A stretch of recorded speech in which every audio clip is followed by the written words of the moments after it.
大家好，我係蔡師傅。電業有幾多人咧考呢個工藝測試攞到中工資格咧？今日就同大家喺建造業議會官網度睇一睇啦。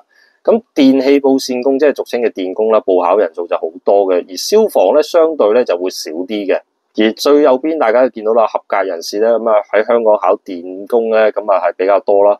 而再睇翻考試人次咧，大家見到個合格率咧平均喺80%左右嘅。咁而消防咧咁啊其實就比較少人考呢個中工啦。網上成日都有老友問電嘅中工大工啦，同埋機電工程署嘅電牌有啲咩分別咧？咁其實係兩個機構嘅法例要求唔同嘅。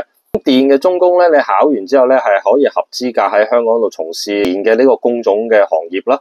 而機電署嘅電牌咧，咁包括 A、B、C、H 同 R 啦。咁當你喺從事相關電力嘅員工嘅時候咧，你仲有一個額外功能可以簽署一份叫 WR1 嘅員工紙嘅。同埋咧，仲有部分嘅嘢咧，係可以做一份叫 WR2 咧，即係我哋大廈嘅電力檢查嘅。所以功能性嚟計，咁電署嘅電牌咧就比較多啲嘅，咁啊認受性咧都會大啲嘅。